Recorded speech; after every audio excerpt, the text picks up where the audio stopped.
હા, આપ એકલા પધાર્યા હોત તો હું તમને તપોવનમાં જ ઉતારો આપત, પરંતુ અયોધ્યાના રાજકુમારો આપની સાથે છે અને એમનો ઉતારો જો હું બરાબર ન આપું તો મેં અયોધ્યાનું અપમાન કર્યું કહેવાય. માટે આપ મારી સાથે મારા નગરમાં પધારો અને સુંદર રાજભવનમાં મુકામ કરો.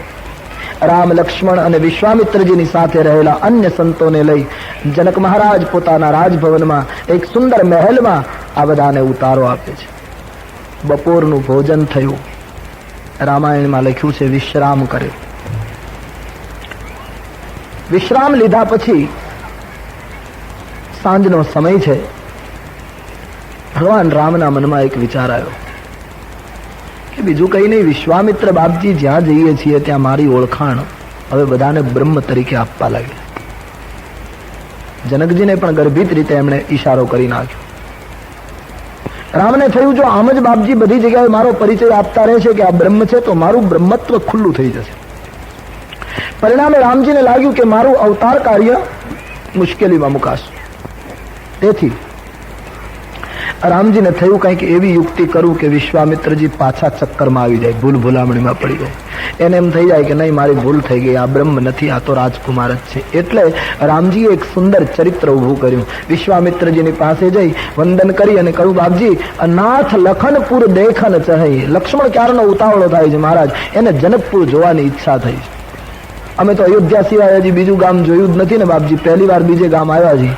એટલે તમે કહેતા હો તો હું જરા જનકપુર એમને બતાવી આવું અને દેખાડીને પાછો લઈ આવું. રામને એમ કે હું જનકપુર જોવાની વાત કરું, બજાર જોવાની વાત કરું તો વિશ્વામિત્રજીને એમ થશે કે આમાં કઈ બ્રહ્મ જેવું લાગતું નથી, કઈ બ્રહ્મ બજાર જોવા થોડો નીકળે. જેના આંખના ઈશારામાં બ્રહ્માંડો ઉત્પન્ન થાય એને શું બજાર જોવાની. માટે ચરિત્ર ઊભું કર્યું છે વિશ્વામિત્રજીને ભૂલાવવા માટે. બાપજી, લક્ષ્મણની ઈચ્છા છે, આપ કહો તો હું નગર બતાવી આવું. પણ રામજી જ ભૂલ કરી ગયા, પકડાઈ ગયા. નગર બતાવી કોણ શકે જેને પહેલા જોયું હોય એ. રામજી એમ કહ્યું કે હું નગર બતાવી આવું, એનો અર્થ એમ કે રામનું નગર જોયેલું છે, કારણ કે એ તો બ્રહ્મ છે. લવ નિમેષમાં ભુવન નિકાયા. વિશ્વામિત્ર હસી પડ્યા કે રાઘવ, તમે મને ચક્કરમાં નાખવા માંગો છો, પણ હવે હું ચક્કરમાં આવું એમ નથી. તમારે નગર જોવા જવાનું નથી, પણ આ નગરની અંદર અનેક મહાત્માઓ કેટલાય સમયથી બેઠા છે, એના નેત્રોને ધન્ય બનાવવા માટે. દેખ આવ હું નગર સુખ નિધાન દઉં ભાઈ, કરહું સુફલ સબકે નયન સુંદર બદન દિખાય. તમે બંને ભાઈઓ આ નામરૂપને મિથ્યા માનનારી નગરીને એક બતાવી દો કે નામરૂપ જો ખાલી મિથ્યા જ હોય તો પછી આંખનો અર્થ શું છે. આંખની સફળતા છે એક રૂપના દર્શન કરવું. માટે આ તમારું દિવ્ય રૂપ બતાવી બધાના નેત્રોને ધન્ય બનાવો. જાઓ બેટે, હું સમજુ છું તમે બધાને ધન્ય બનાવવા માટે વાત કરો છો, બાકી તમે નગર જોવા જાઓ ને તમારાથી બધું અજાણ્યું છે ને એવો કોઈ પ્રશ્ન નથી. વિશ્વામિત્રજીએ આનંદ વ્યક્ત કર્યો. બંને ભાઈઓને મંજૂરી મળી. નગર દર્શન માટે રામ લક્ષ્મણ તૈયાર થયા. રામચરિતમાનસ જોતા એમ કહી શકાય કે વિશ્વામિત્રજીએ રામ લક્ષ્મણને જરાય એક પણ વાક્ય એવું નથી કહ્યું કે તમે સંભાળીને જજો, સાચવીને પાછા આવજો, અજાણું ગામ છે, ક્યાંય ભૂલા ન પડી જવાય, સંભાળજો, કોઈની સાથે કંઈ તકરાર ન થાય, આવું કશુંય કીધું નહીં. કારણ કે વિશ્વામિત્રજીને ખબર છે રામ મર્યાદા પુરુષોત્તમ છે, રામને કંઈ ભલામણ કરવાની જરૂર નહીં. આની જગ્યાએ કૃષ્ણ હોય તો કેટલી ભલામણો કરવી પડે કે મહેરબાની કરજે, ધ્યાન રાખજે, અને છતાંય કેટલું કરીને આવ્યો હોય. આપણે ત્યાં કૃષ્ણ ચરિત્રમાં આવો જ પ્રસંગ આવે છે. નંદ બાબા કૃષ્ણ બલરામને લઈને મથુરા ગયા અને મથુરાના ગામની બહાર બગીચામાં ઉતારો કર્યો. સાંજ પડી અને ભગવાન કૃષ્ણએ નંદજીને કહ્યું, બાબા, અમે મથુરા તો ક્યારેય જોયું નથી, પહેલી વાર આવ્યા છીએ, તો તમે કહેતા હો તો હું દાવું અને આ ગોપ બાળકો બધા જરા મથુરાની બજારો જોઈ આવીએ. નંદજીએ કહ્યું, નહીં, આ ગોકુળ નથી, આ મથુરા છે, કંસની નગરી છે, આપણા ગામમાં જેમ તેમ ફરી શકાય. બોલે, બાબા, હું એટલું તો સમજુ ને કે કંસના ગામમાં જેમ તેમ થોડું ભરાય, એટલું તો અમે જઈશું, ચક્કર મારીને પાછા આવીશું. કહું, નહીં, તારો ભરોસો નહીં. કહું, નહીં બાબા, અમે જરાય તોફાન નહીં કરીએ, અમને જવા દો, બજાર જોઈને પાછા આવીશું. ખૂબ જ આગ્રહ કરે. નંદજી ના પાડે છે. અતિ આગ્રહ થયો ત્યારે નંદ મજબૂર બન્યા અને કહ્યું કે કૃષ્ણ, હું તને મોકલું, પણ એક શરત. શું? સીધે સીધા જવાનું અને પાછા સીધે પાછા આવવાનું. કૃષ્ણએ દલીલ કરી કે બાબા, સીધે સીધા જવાનું કહો છો, પણ સામે દિવાલ આવતી હોય તો પછી આમ વળવું કે નહીં? કયું એવી ખોટી તાર્કિક દલીલો નહીં કર, હું તને જે અર્થમાં કહું છું એ અર્થમાં તું સમજ. આ કયું બોલે ઠીક હે, સીધા સીધા જઈશું, પાછા આવી જઈશું. કોઈની સામે બહુ જોવાનું નહીં. કૃષ્ણને કહ્યું, બોલે ઠીક હે. કોઈની સાથે વાતચીત નહીં કરવાની, કહે ઠીક. કોઈ વસ્તુ ખરીદવાની નહીં, નંદજીએ કહ્યું. કૃષ્ણ અટકી ગયા. બાબા ખરીદવાની નહીં તો પછી લૂંટવાનું? કહ્યું તું બંધ જ રાખ, તને જે ટેવ પડી છે ને એ નહીં જાય, લૂંટવાની આદત છે. કહ્યું નહીં બાબા આપ ખરીદવાની ના પાડો છો તો કહે. કહ્યું સારું, કોઈ ચીજ વસ્તુ લઈશું નહીં, બિલકુલ તોફાન કે તકરાર નહીં કરવાની. બોલે ઠીક હે. કેટલી ભલામણો કરી અને કૃષ્ણને મોકલ્યા છે. અને છતાં બડી સુંદર કથા કહેતે हैं कथाकार लोग कृष्ण चरित्र में. મથુરાના રાજમાર્ગ ઉપર પગ મૂક્યો પછી પેલો કંસનો માળી મળ્યો, દરજી મળ્યો, તો બધા જુદા જુદા મળે છે. અને રાજમાર્ગ ઉપર નીકળ્યા છે. જેને આડા આવીને તકરારની પેલી કરી અને માર્યા પણ છે. રાજમાર્ગ ઉપર નીકળ્યા. એક કથા આવે છે, સંતો પાસેથી સાંભળી છે કે એ વખતે વેપારી લોકો જે પેઢી ઉપર બેઠા હતા એ લોકોને થયું કે આ છોકરાઓ બહુ તોફાની છે, ગોકુળના બાહુબળવાળા છોકરાઓ છે, અને આને જો સમજાવી નહીં લઈએ, પાન બીડા આપીને રાજી નહીં કરી દઈએ તો કદાચ આપણી દુકાનમાં લૂંટ કરે. અને તેથી વેપારીઓ એકદમ પેઢી ઉપર ઊભા થઈ પાન બીડા તૈયાર કરી હાથ જોડી અને સ્વાગત કરવા લાગ્યા કે બહુ કૃપા કરી, કેટલા વખતથી અમે રાહ જોતા હતા કે ક્યારે તમારી પધરામણી થાય, ક્યારે અમારે આંગણે તમે આવો. આજ અમને ધન્ય કરી દીધા. એમ કૃષ્ણની પધરામણી કરાવી અને પાન બીડા આપી અને વેપારીઓએ કૃષ્ણને ખુશ કરી દીધા. વેપારી લોકો ત્યારથી હોશિયાર છે. કૃષ્ણને પેઢી ઉપર બેસાડીને એટલા રાજી કરી દીધા એક ખાલી પાન બીડામાં. વેપારીની એ કુશળતા હતી. આમે વેપારીમાં બુદ્ધિ તો બીજા કરતા વધારે હોય, સ્વાભાવિક છે. મને કોઈ સરસ વાર્તા સંભળાવી તો કહ્યા કરું કે વેપારીનું મૃત્યુ થયું, મોટી ઉંમરે મરણ થયું. પછી ઉપર યમરાજાના દૂતો એને લઈ ગયા. હવે યમરાજાના દરબારમાં એ વેપારીનો જીવ ગયો. એ વખતે યમરાજાના દરબારમાં કોઈ પાર્ટી મહેફિલ ને એવું કંઈક હતું. એટલે બધા જે યમરાજના દરબારના જે બધા અધિકારીઓ છે બધા એમાં રોકાયેલા. અને પેલો જીવ ગયો વેપારીનો, એ એમ નમ પડ્યો તો કોઈ આનું ધ્યાન આપે નહીં. બધા ત્યાં કંઈક મહેફિલમાં પડેલા, કોઈએ ધ્યાન નહીં આપ્યું. વેપારી વિચાર કરે મને અહીંયા લઈ આવવામાં આવ્યો, મારું મૃત્યુ થયું, જીવ અહીંયા આવ્યો છે ને આ બધા કેમ મારો હિસાબ કરતા નથી કે મારે નરકમાં જવાનું, ક્યાં જવાનું, કે આ બધું આ લોકો કઈ ફરજ બહુ બજાવતા હોય એવું લાગતું નથી. કોઈ ઓફિસમાં તો છે જ નહીં, ત્યાં એ બધું એવું જ ચાલે ઉપર પણ. વેપારીનો જીવ ચારે બાજુ જોવા લાગ્યો અને પેલી બાજુ તો બધું મહેફિલ ચાલે છે. એમાં એક ચોપડો જોઈ ગયો. એ ચિત્રગુપ્તનો ચોપડો હતો.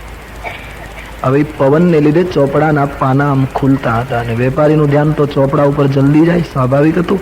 એને એમ થયું કે ચોપડો, એટલે એ જીવ ચોપડાની પાસે ગયો ને એમાં પાના આમ જે ઉડતા હતા એમાં 84 નંબરનું પાનું જોયું તો એ પોતાનું ખાતું હતું.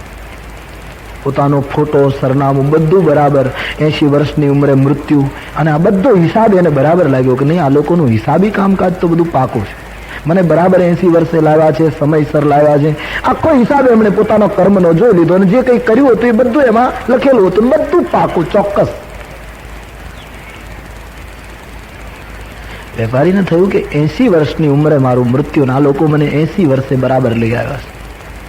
પણ આ લોકો બધા મહેફિલમાં છે, 80 ના 90 કરવામાં વેપારીને શું વાર લાગે?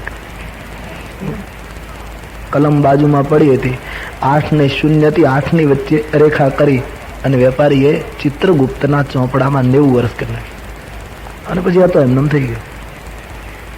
અહીંયા પેલી મહેફિલ પૂરી થઈ એટલે બધાને કહ્યું ચાલો બધા પોતપોતાના કામમાં. એમાં ચિત્રગુપ્ત આવ્યા. પેલા દૂતોને કહ્યું બોલો કોને લઈ આવ્યા છો? કે આ જીવને લઈ આવ્યા છે.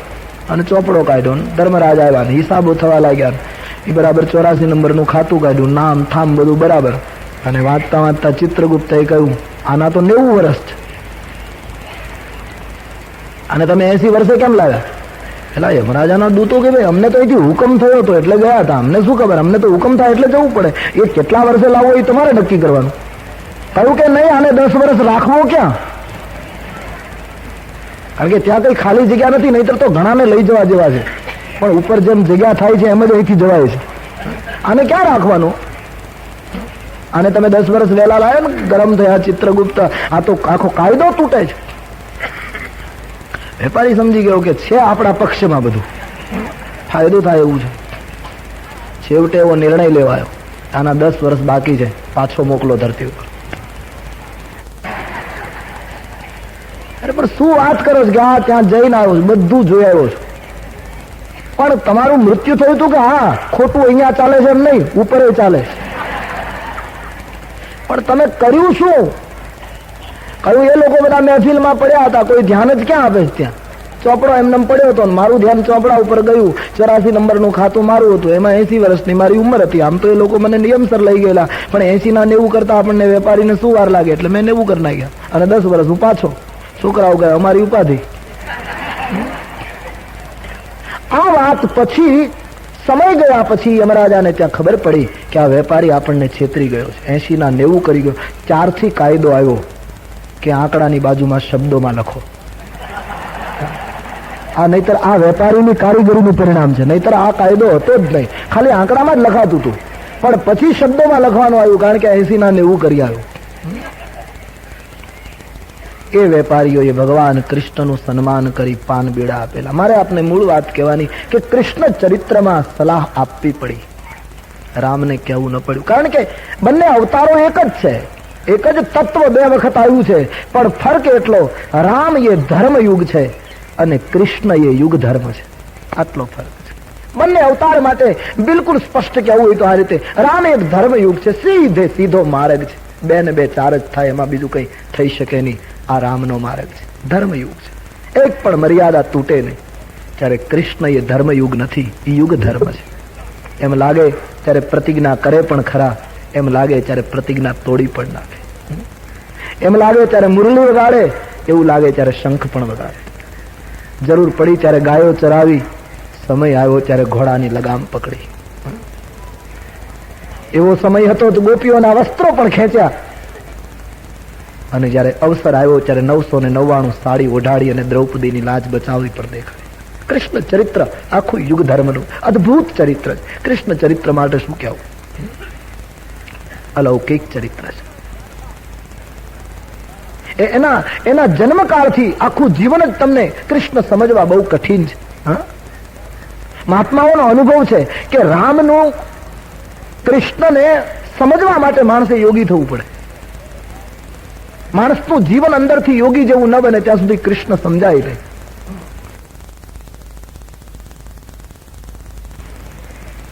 અને રામ ભજતા ભજતા માણસ ક્યારે યોગી થઈ જાય એની ખબર ના પડે, આટલો ફરક છે.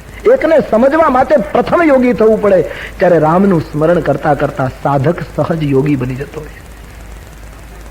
બંને ચરિત્રોમાં અદ્ભુત અંતર છે. સમય પ્રમાણે, કાળ પ્રમાણે જે સમયે જે લીલા કરવી જોઈતી હતી એ કૃષ્ણએ કરી છે. અલૌકિક ચરિત્ર છે કૃષ્ણ ચરિત્ર. એ જન્મે જેલમાં અને કામ કરે મુક્તિનું. આવી વિચિત્રતા કોના જીવનમાં? પોતે બંધનમાં જન્મે અને કામ અહમ ત્વામ સર્વ પાપેભ્યો મોક્ષ ઈચ્છામિ મા શુચ સર્વ ધર્માન પરિત્યજ્ય મામેકમ શરણમ વ્રજ. તો કૃષ્ણ ને કહેવું પડે, રામને કહેવું ના પડે. રામ એ મર્યાદાનું જ્વલંત ઉદાહરણ છે. શંકર ભગવાન સતીને વર્ણન કરે, દેવી રામ લક્ષ્મણ બંને ભાઈઓ દિવ્ય શણગાર પહેરેલા છે અને જનકપુરની બજાર જોવા માટે નીકળ્યા છે. આખા ગામમાં વાત વ્યાપી ગઈ. જેણે સાંભળ્યું તે બધા કાર્ય, ધામ અને કામ બંને છોડી અને રામના દર્શન માટે દોડ્યા છે. બીજા અર્થમાં કહું તો રામ દર્શન કરવું હોય ત્યારે માણસે ધામ અને કામ બંને છોડવું જોઈએ. ઘરની જંજાળોથી થોડી નિવૃત્તિ લેવી જોઈએ અને જીવનની કામનાઓ તોડવી જોઈએ, ત્યારે જ રામ પમાય. સબ દોડે હૈ, મહિલાઓ અટારીઓમાં, પુરુષો રસ્તાની બંને બાજુમાં, પાઠશાળાના બાળકો રામજીની પાછળ પાછળ, ચિક્કાર મેદની. આવા રાજકુમારો અમે ક્યાંય જોયા નથી. આખું ગામ નામ રૂપને મિથ્યા માને. એ રામને જોઈને ધન્ય બની ગયું છે. કોઈ બોલતું નથી, બસ જહાં રામ જાતે हैं सबकी निगाहें राम पर लगी हुई है. एक शाम एक गौर. પુરુષો તો મૌન બનીને જોઈ રહ્યા છે, કોના સંતાનો હશે આ? આના માતા પિતા કેટલા ભાગ્યશાળી હશે જેના બાળકો હશે. ભાવ વિભોર બની છે જનકપુરી. કોઈને પરિચય નથી આ કોણ છે. જનકપુરની મહિલાઓ જે ઝરૂખામાં અટારીમાં ઊભી ઊભી રામને જુએ છે એ બહેનો અંદરો અંદર ચર્ચા કરવા લાગી છે. આ કોણ હશે, આ કોણ હશે, ક્યાંથી આવ્યા હશે, આના નામ શું હશે, આની માતા કોણ હશે, એનું નામ શું હશે. આમ બહેનો અંદર અંદર ચર્ચા કરવા લાગી. કોઈની પાસે માહિતી નથી. એમાં એક બહેન દોડતી દોડતી આવી અને જનકપુરની અટારીમાં મહિલાઓ ઊભી છે અને કહેવા લાગી, બહેનો આ બંને રાજકુમાર કોણ છે એની માહિતી હું લઈ આવી છું.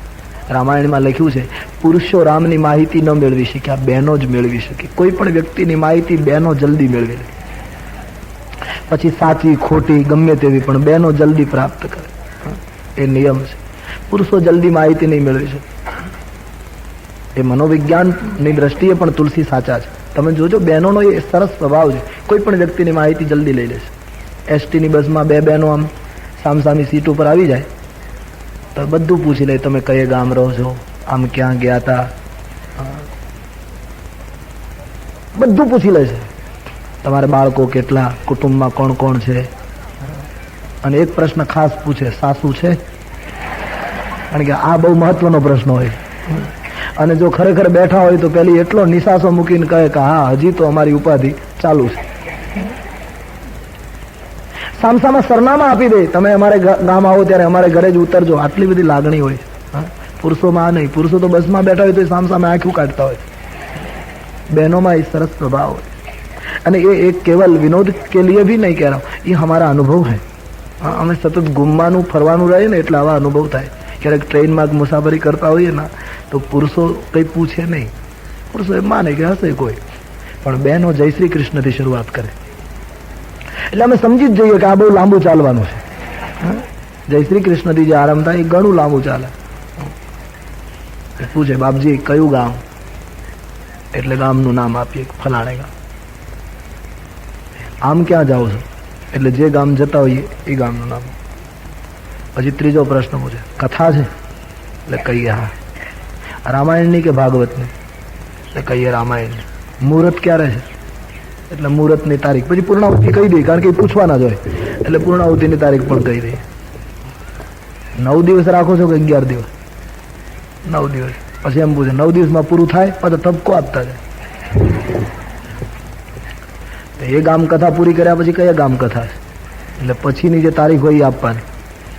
એટલે આમનામ ચાલુ જ રહે છે કે આરામ કરો છો? તમારા ગુરુ કોણ? બા બાપુજી છે કે નહીં? કુટુંબમાં કોણ કોણ? આટલું પૂછે ત્યાં સુધી વાંધો નહીં. પણ એક પ્રશ્ન એવો પૂછે, પહેલેથી જ આ કરો છો પહેલા કંઈક બીજું કરતા હતા? લે, બધું પૂછી લે. તમે ભણ્યા કેટલું? તમારો અભ્યાસ ક્યાં? તમે પેલા શું કરતા હતા? ત્યાં સુધી વાંધો નહીં. પણ એક પ્રશ્ન એવો પૂછે, એક કથા કરો એટલે રૂપિયા કેટલા મળે? સર્વે ગુણાહા. આજ લોકોને રૂપિયા સિવાય બીજું કઈ દેખાતું નથી. ત્યાં સુધી ચાલો વાંધો નહીં. પણ ખરેખર બને છે. છેલ્લે એમ પણ કહે કે હા ઠીક છે, ચૈત્ર મહિનો છે, હાંકે રાખો. આ બધું અમે હાંકે રાખવા નીકળ્યા છે. અમારે કઈ બીજું કામ જ નથી. પણ બહેનોનો એ સરસ સ્વભાવ ગણાય કે બધું પૂછી લે. પુરુષોમાં સ્વભાવ નહીં. જનકપુરની સ્ત્રીઓ રામનો પરિચય પ્રથમ મેળવે છે. એક મહિલા દોડતી આવી બધી સખીઓને ભેગી કરીને કહે છે, આગળ જે ચાલે છે એનું નામ રામ છે, એની માતાનું નામ કૌશલ્યા. પાછળ ચાલે લક્ષ્મણ છે, એની માતાનું નામ સુમિત્રા છે. બંને દશરથજીના પુત્રો છે, અયોધ્યાના રાજકુમારો છે. બહેનો, એને કેટલું મોટું પરાક્રમ કર્યું. મેં સાંભળ્યું, તાડકાને મારી સુબાહુને પરાજિત કરી રસ્તામાં મુનિવધુ અહલ્યાને ઉદ્ધારીને બંને આવ્યા છે. આખા નગરની મહિલાઓ રામનો પરિચય પામી ગઈ. એક સખી કહેવા લાગી, જનક રાજા જો આ રાજકુમારને જોઈ જાય અને ધનુષ્ય તોડે અને કન્યા આપવી એ પ્રતિજ્ઞા જતી કરે અને રામને સીતા આપી દે તો આવી જોડી જગતમાં નહીં જડે.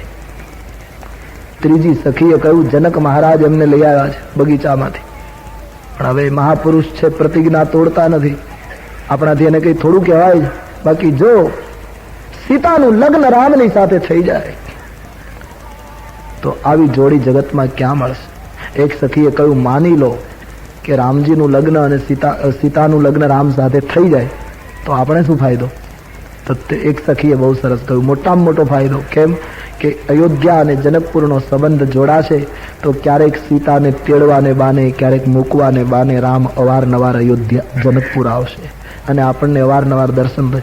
એક તર્કશાસ્ત્રી મહિલાએ જવાબ એકદમ પ્રશ્ન કર્યો કે સંબંધ બંધાયા પછી રામ જ તેડવા આવશે એની ખાતરી શું? બીજા કોઈ ન મોકલી શકે?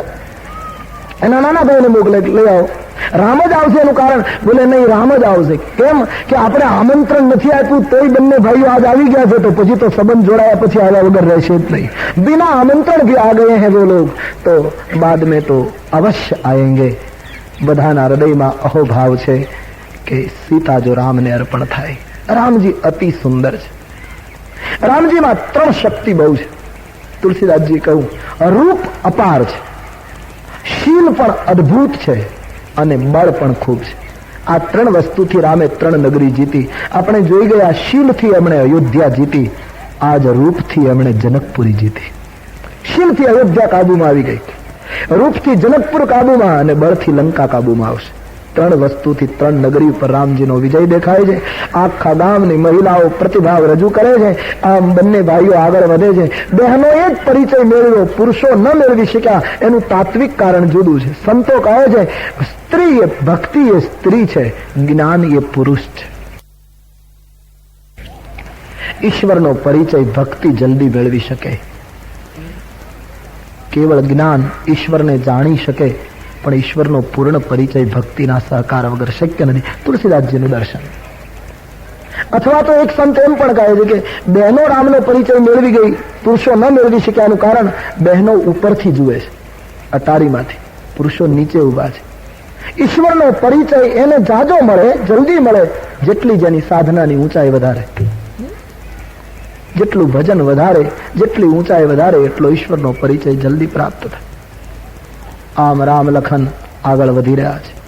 પુરુષોએ જોયા, બહેનોએ માહિતી મેળવી, પણ નજીક કોઈ ન જઈ શક્યું. નજીક કેવળ બાળકો જ જઈ શક્યા. તુલસીદાસજી કહે, રામનો હાથ પકડી બાળકો પોતાની રુચિ પ્રમાણે રામજીને વાળે છે. અહીં ફલાણું છે, અહીં ફલાણું છે.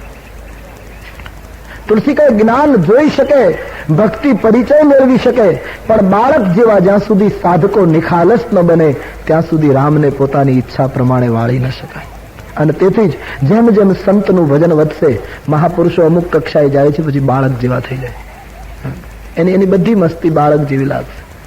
બાળક જેવું હૈયું નિખાલસ જ્યારે થાય. રમણ મહર્ષિ ધૂળમાં બેઠા હોય, પરમહંસજી ધૂળમાં બેઠા હોય, જોનારને એમ લાગે કે આમાં શું હશે. તો બાળકો રામજીને સ્પર્શ કરી શક્યા છે. આમ આગળ તુલસીદાસજીએ માનસમાં બહુ નથી લખ્યું, પણ જનકપુરના સાધુઓ બહુ સરસ કથા કહે. સીતાજીની હવેલી જ્યાં હતી એની બાજુમાંથી રામ પસાર થવાના. સીતાજીની 8 સખીઓ છે, એ કાયમ સીતાની સાથે રહે. તો એક સખીને સમાચાર મળ્યા કે કોઈ 2 રાજકુમારો આવ્યા છે, એમણે આખા ગામને મોહિત કર્યું છે. તો એમણે સીતાને વાત કરી, વૈદેહી કોઈ 2 રાજકુમારો આવ્યા છે અને હમણાં હવેલી પાસેથી નીકળશે, જરા આપણે દર્શન કરીએ જરૂર કહેતી. સીતાએ કહ્યું, નહીં, મેં નહીં આऊंगी, આપ જાइए.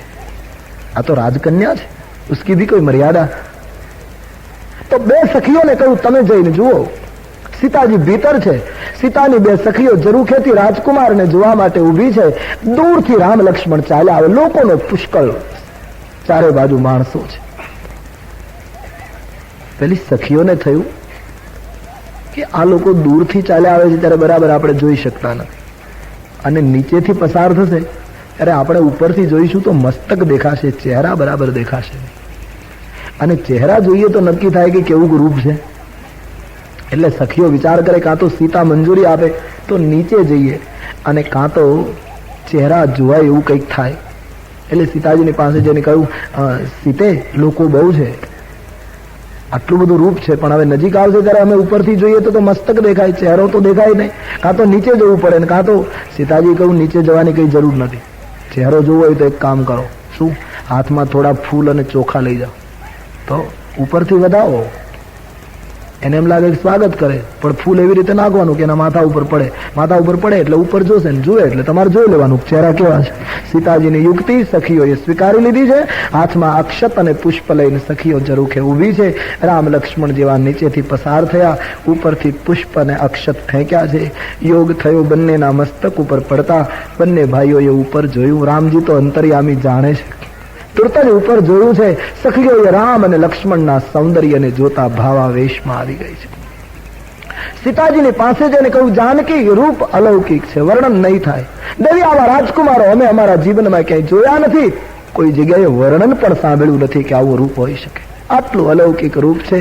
સીતાજીની આગળ સુંદર વર્ણન કર્યું છે. આ બાજુ બંને ભાઈઓ આખા નગર ઉપર રૂપની મોહની ફેંકતા પૂર્વ દિશી ગયે દો ભાઈ પૂર્વ દિશામાં ગયા, જ્યાં ધનુષ યજ્ઞની ભૂમિ નિર્માણ થઈ છે. રાજા મહારાજાઓ ઋષિમુનિઓ બધાની બેસવાની સુંદર વ્યવસ્થા છે.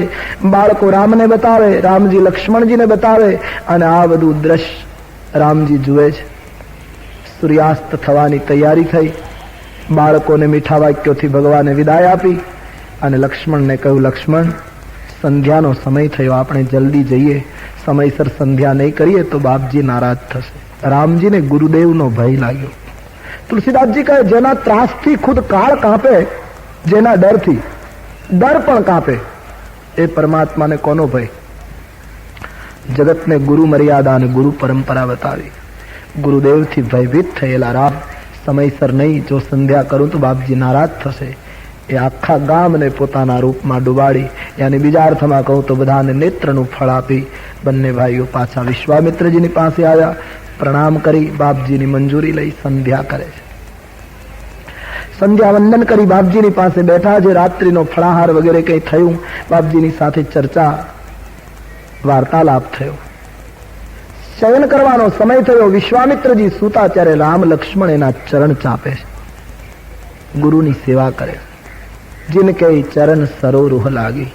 જેના ચરણને એક રજકણને મેળવવા માટે વર્ષો સુધી મહાત્માઓ સાધના કરે, એ ભગવાન વિશ્વામિત્રના પગ દબાવી જગતને ગુરુ ભક્તિનું ઉદાત્ત દ્રષ્ટાંત આપે છે. વિશ્વામિત્રએ કહ્યું, રાઘવ અબ સો જાઓ બેઠે. અને જ્યારે રામજી શયન કરવા ગયા ત્યારે લક્ષ્મણજી એના પગ દબાવે છે. બાર બાર રામજી લક્ષ્મણજીને આગ્રહ કરે, લક્ષ્મણ હવે સુઈ જાઓ, બસ સમય થયો, સો જાઓ ભાઈ. છતાં લક્ષ્મણજી ભાવથી ચરણ દબાવે છે. તુલસીદાસજીએ બધી મર્યાદાઓ બતાવી છે. આ તો મેં પહેલા જ દિવસે કહ્યું ને, શિક્ષા પણ છે, દીક્ષા પણ છે. વારંવાર ભગવાન આગ્રહ કરે. આપણે સૂતા હોઈએ ને આપણા કોઈ પગ દબાવતું હોય ને તો 5-5 મિનિટે વિવેક કરવો જોઈએ, બસ હવે સુઈ જાઓ, બસ. જો આપણે સૂતા જ રહીએ ને તો બીજે દિવસથી આ કાર્યક્રમ જ બંધ થાય. સેવકની સેવા સ્વામી સ્વીકારે, પણ વિવેક ખાતર પણ એને વિનય કરવો જોઈએ, બસ હો ગયા, બસ રખ દો.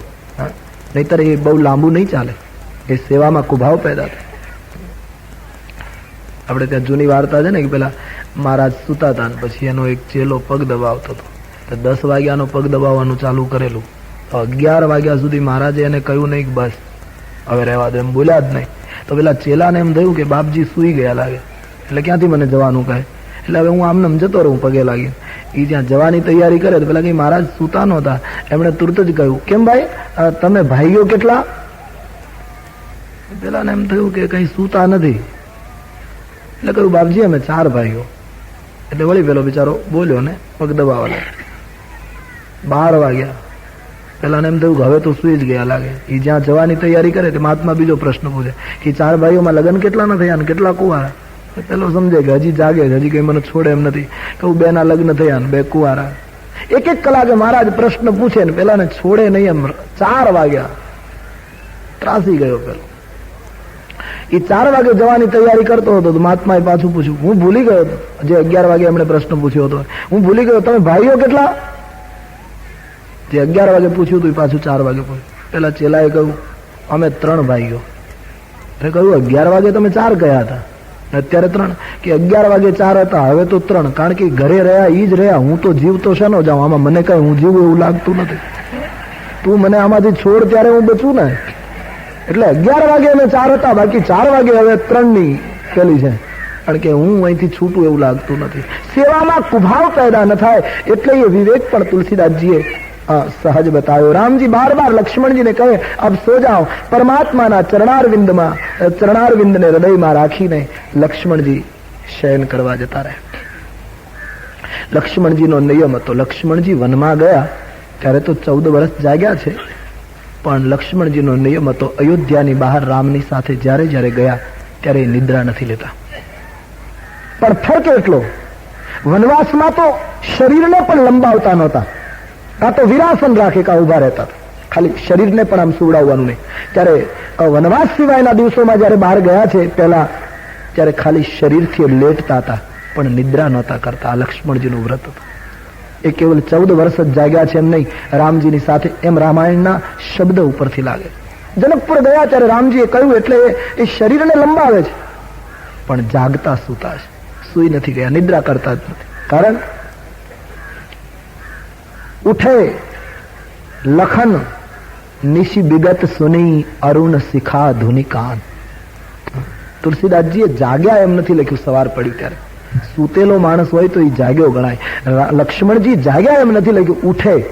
તુલસીદાસજી કહે એને ખાલી શરીર લંબાવેલું અને તે લક્ષ્મણજી ઉઠ્યા. જાગવાનો પ્રશ્ન જ નહોતો, કારણ કે જાગતા હતા. અને રામજી જાગ્યા એમ લખ્યું છે, કારણ કે રામજી સુઈ ગયેલા. ઉઠે લખન નિશી બિગત સુની અરુણ શિખા ધુની કાન, ગુરુ તે પહેલે જગતપતિ જાગેવું રામ સુજાન.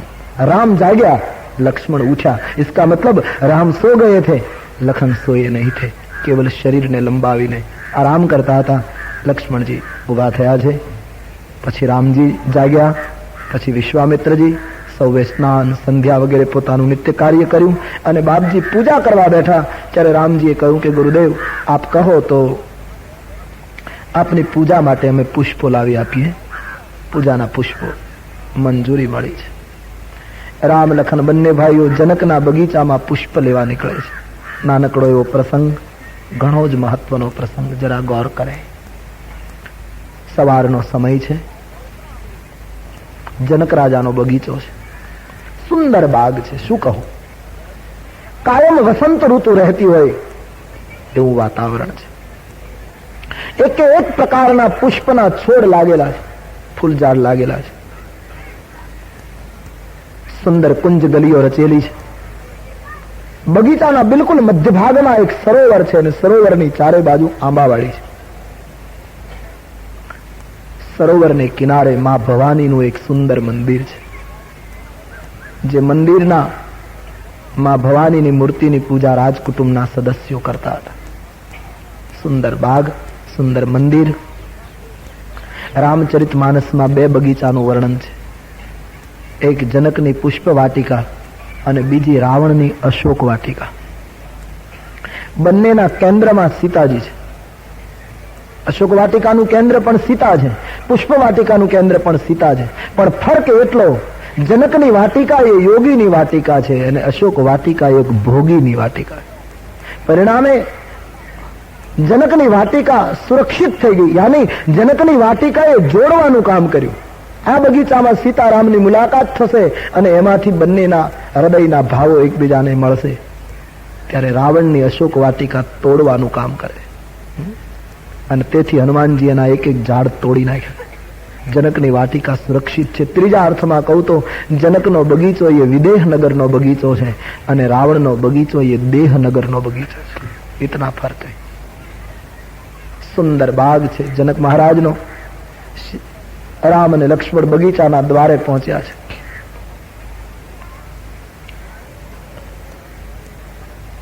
માળીઓને ખબર મળ્યા, એકદમ દોડતા આવ્યા. લક્ષ્મણજીએ થોડી ઉતાવળ કરેલી બાગમાં જવાની, પણ રામજીએ હાથ પકડી લીધો. લખન, આપણી માલિકીનો બગીચો નથી, बिना पूछे जवाय नहीं. आ रामनी मर्यादा. कोईनी मालिकीना प्रदेशमां पूछ्या वगर पग मूकवुं ए मर्यादानुं उल्लंघन. रामजी अटकाव्या लक्ष्मणजी. एक एक मर्यादा रामजीए साचवी. आमां कृष्णने गोठवो तमे तो क्यारनो फूल लईने નીકળી ગયો હોય, કોઈ આડા આવ્યા હોય એને માર્યા હોય, પણ રામજીએ માળીઓની મંજૂરી માંગી. લક્ષ્મણજીએ દલીલ પણ કરી કે મહારાજ આપણે રાજ્યના મહેમાન છીએ અને રાજ્યની જગ્યામાં ફરવા માટે આપણને સ્વતંત્રતા હોવી જોઈએ. બોલે રાજ્યના મહેમાન બરાબર, પણ છતાં બગીચાના માલિક યાની બગીચાના રક્ષક માલિક કહેવાય, તેથી એની મંજૂરી લેવી જોઈએ, મર્યાદા ના પાડે. માળીઓને પૂછ્યું છે. માળીઓ નાચવા લાગ્યા કે આ તો એ પુરુષ છે જેણે ગઈકાલે આખા ગામને મોહિત કર્યું હતું. અમે બાગમાં હતા, દર્શન નહોતા કરી શક્યા. અમારા સદભાગ્ય ગીર્દીથી બચીને અમે બગીચામાં શાંતિથી દર્શન કરી શકીશું. પધારીએ રાજકુમારો, અમે તમારા માટે પુષ્પો ચૂંટી આપીએ. આપ કુંજ ગલીમાં એક જગ્યાએ બેસે. રામજીએ કહ્યું ધન્યવાદ, પૂજાના પુષ્પો અમે જાતે ચૂંટીશું. આમ કહીને રામ લખન માળીઓને ધન્યવાદ આપતા બાગમાં પુષ્પ લેવા માટે પ્રવેશ કરે. સુંદર બાગ છે. સવારનો સમય, સૂર્યની કિરણો નીકળી ચૂકેલી, અનેક કળીઓ સૂરજની કિરણોથી ખીલી છે અને અમુક કળીઓ હજી ખીલી નહોતી. એ જ્યાં રામે પ્રવેશ કર્યો ત્યાં રામને જોઈને ખીલવા લાગી છે. બગીચાના અમુક ફૂલો સૂર્યને જોઈને ખીલ્યા, બાકીના ફૂલો સૂર્યવંશીના દર્શન કરીને ખીલવા લાગ્યા. આખા બગીચામાં વસંત વ્યાપી ગઈ. બડા સુંદર વાતાવરણ બની ગયા જ્યાં રામ અને લક્ષ્મણે પ્રવેશ કર્યો. તમારા અહીં આજ પગલાં થવાના, ગની દઈવાલાની કવિતા, બડી સુંદર કવિતા. કવિ લખે છે કે પ્રભુ તમારા અહીં આજ પગલાં થવાના, ચમનમાં બધાને ખબર થઈ ગઈ છે. તમારા અહીં આજ પગલાં થવાના, ચમનમાં બધાને ખબર થઈ ગઈ છે. ઝુકાવી છે ગરદન બધી ડાળીઓએ અને ફૂલોની નીચી નજર થઈ ગઈ છે. તમારા અહીં આજ પગલાં થવાના, ચમનમાં બધાને ખબર થઈ ગઈ છે. ઝુકાવી છે ગરદન બધી ડાળીઓએ, ફૂલોની નીચી નજર થઈ ગઈ છે. શર્મનો કરી દોડ સઘળું જુએ છે. બડા પ્રકૃતિ કા કવિ હે ગની. શર્મનો કરી દોડ સઘળું જુએ છે. કળી પાંદડીને પડદે રહીને. શરમનો કરી ડોળ સઘળું જુએ છે. કળી પાંદડીઓને પડદે રહીને. સાચું કહું તો આજ વાતાવરણ પર તમારી નજરની અસર થઈ ગઈ છે. તમારા અહીં આજ પગલાં થવાના, ચમનમાં બધાને ખબર થઈ ગઈ છે. ઝુકાવી છે ગરદન બધી ડાળીઓએ અને ફૂલોની નીચી નજર થઈ. આખા બાગમાં આખી જુદી જ રોનક પ્રગટી ગઈ છે. કુંજ ગલીઓમાં બંને ભાઈઓ પુષ્પ ચૂંટવા લાગ્યા છે. એ જ વખતે તુલસીદાસજીએ ઘટના લખી કે માં સુનૈનાએ યાની સીતાજીની માતાએ પોતાની પુત્રી સીતાને સખીઓની સાથે ગૌરી પૂજન કરવા માટે, ભવાનીની પૂજા કરવા માટે બગીચામાં મોકલી. સીતાજી 8 સખીઓની સાથે ભવાનીનું પૂજન કરવા માટે તેહી અવસર સીતા તહ આઈ. તેહી અવસર સીતા તહ, तेही अवसर सीता तह आई. तेही अवसर सीता गिरिजा पूजन जननी पठाई. गिरिजा पूजन जननी, गिरिजा पूजन जननी पठाई. गिरिजा पूजन तेही अवसर सीता तह आई. तेही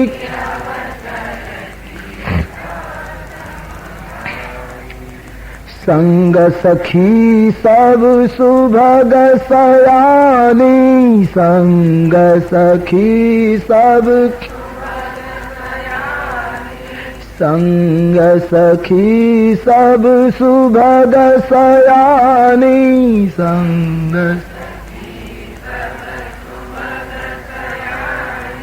गावगी गीत मनोहर बानी. गावगी, गावगी गीत मनोहर बानी. गावगी तेही अवसर सीता तह आई. तेही अवसर सीता गिरिजा पूजन जननी पठाई. गिरिजा पूजन. એ જ વખતે સીતાજી સખીઓની સાથે માં ભવાનીની પૂજા કરવા માટે બાગમાં પ્રવેશ કરે છે. અહીંથી સીતાજીનો પ્રવેશ થાય. અત્યાર સુધીની રામકથામાં સીતાજીનું ચરિત્ર નહોતું, હવે સીતા ચરિત્રનો આરંભ થાય છે. इसलिए एक बार बड़े भाव और आदर से हम सीताजी का जय जयकार करें. बोलिए मिथिलेश किशोरी की. જાનકીજીનો પ્રવેશ થઈ રહ્યો છે અને સીતાજી માટે શું કહું? પાત્ર જ્યારે આવી રહ્યું છે ત્યારે એટલું જ કહીશ કે રામચરિતમાનસની કથામાંથી જો સીતાજીના પાત્રને સંતાડવામાં આવે તો રામાયણના પારાયણો બંધ થઈ જાય. આનું પારાયણ કરવા જેવું રહે નહીં. આખી રામકથા સીતાની કુરબાની, સીતાની સહનશીલતા, સીતાના ધૈર્ય ઉપર ઊભી છે. કેટલું મહાન પાત્ર શ્રી સીતાજી. જનકની દીકરી. એક વાક્યમાં સીતાજીનો પરિચય આપવો હોય તો એમ આપી શકાય કે સીતા એટલે આ જગત બ્રહ્માએ સર્જ્યું ત્યારથી અત્યાર સુધીમાં જગતમાં જેટલી સહનશીલતા ઉત્પન્ન થઈ હશે એ બધી સહનશીલતાએ એક નારીનું રૂપ ધારણ કર્યું. એનું નામ સીતા. કેટલું સહન કર્યું છે વિશ્વમાં. સીતાજીની સહનશીલતા અજોડ છે. સીતાજીના ચરિત્રનું ચિંતન કરીએ ને તો આપણા જીવનના દુઃખો બહુ ગૌણ લાગે. જનકની દીકરી જનકપુર છોડી અને અયોધ્યા પગ મૂકે અને વનવાસની વાટ શરૂ થયા પછી ધરતીમાં સમાઈ ગઈ ત્યાં સુધી સીતાના જીવનમાં સુખનો શ્વાસ નથી આવ્યો. ભર જુવાનીમાં 14 વર્ષનો કારમો વનવાસ. વનમાંથી એક અસુર ઉપાડી જાય, અશોક વાટિકામાં ગિરફતારી, અને એમાંથી રાવણને મારીને રામ સીતાને લઈને જ્યાં અયોધ્યા આવે, રાજ્યાભિષેક થયા પછી મહેલમાં થોડા દિવસો જ્યાં વિતાવે ત્યાં અયોધ્યાના રાજ્યના કોઈ નાગરિકોમાંથી એક માણસ કંઈ સીતા માટે આડાવળી વાત કરે અને અયોધ્યાના સમ્રાટ સગર્ભા સ્થિતિમાં અયોધ્યાની મહારાણીનો ત્યાગ કરે. જનકની પુત્રીને, દશરથજીની પુત્ર વધુને અને 14 બ્રહ્માંડના માલિક રામના ધર્મ પત્નીને સગર્ભા સ્થિતિમાં વાલ્મીકીના આશ્રમમાં આશ્રિત થવું પડ્યું. કેટલી વેદના સહન કરી છે. અને છતાં જેના જીવનમાં, જેના મુખમાંથી ફરિયાદનો એક સૂર નહીં નીકળ્યો, કોઈની સામે ફરિયાદ નહીં કરી. આપે કથા સાંભળી હશે. વાલ્મીકીના આશ્રમમાં જયારે સીતાજીને મૂકવામાં આવ્યા, નદીને કિનારે છોડી દીધા લક્ષ્મણજીએ, અને લક્ષ્મણજી રડી પડ્યા જ્યારે સીતાજીનો છેલ્લો ત્યાગ જ્યારે રામજીએ કર્યો. લક્ષ્મણજીના નેત્રમાં આંસુ ના આવે પણ આજ માને મુક્તિ વખતે રડી પડે. જાનકીજીએ પૂછ્યું, લખન ભૈયા શું છે? બોલે, માં હું બોલી શકતો નથી. શું છે? બોલે, માં અયોધ્યાના રાજા રામજીએ આપનો ત્યાગ કર્યો છે. મારો ત્યાગ? હા.